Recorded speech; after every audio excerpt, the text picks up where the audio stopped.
रामकृष्ण हरी. आज सर्वत्र स्वार्थ भरलेला आहे. खरं पाळतं माणसाच्या जीवनाचं ध्येय हे इतरांच्या कामी येण्यासाठी आणि स्वतःचा त्याग लक्षून आपल्या जवळची अर्धी भाकरी इतरांना वाटण्यासाठी आणि लोकांना मदतीसाठी हे जीवन आपल्याला मिळालेलं आहे. आता आपण हे सगळं जरी आपल्या जीवनात घडत नसलं तरी आपण कुणाला मागणार तर ईश्वराला आपण काय काय मागायचंय आणि ईश्वराला आपण मागितल्यानंतर ईश्वरानं ते दिलं तर आपल्याला कसं कृतकृत्यस्य वाटतं आणि त्या पद्धतीनं आपण काय काय ईश्वराला मागवत आहोत या पद्धतीची एक भुजंग प्रयात या वृत्तातली एक कविता मी आपल्यासमोर सादर करणार आहे. या कवितेची लगावली आहे लगागा लगागा लगागा लगागा आणि कवितेचं शीर्षक आहे असे स्वप्न माझे.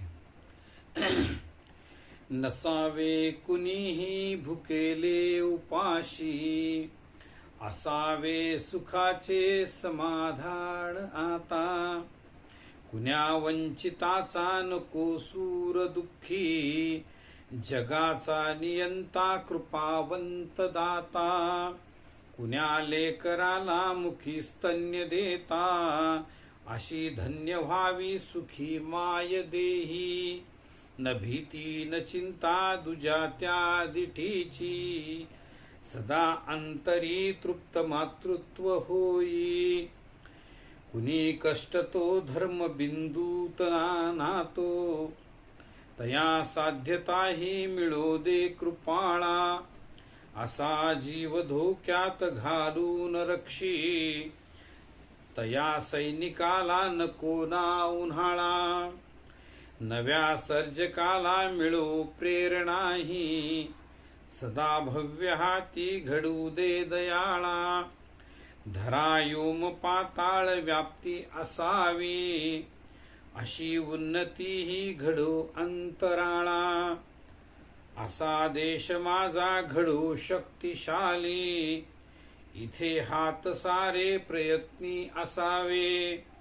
घुमू दे जगिया तुतारी नगारे, असे स्वप्न माझे सदाही फुलावे. असे स्वप्न माझे सदाही फुलावे. काव्य आणि वाचक स्वर दिलीप देशपांडे चारठाणकर, परभणी.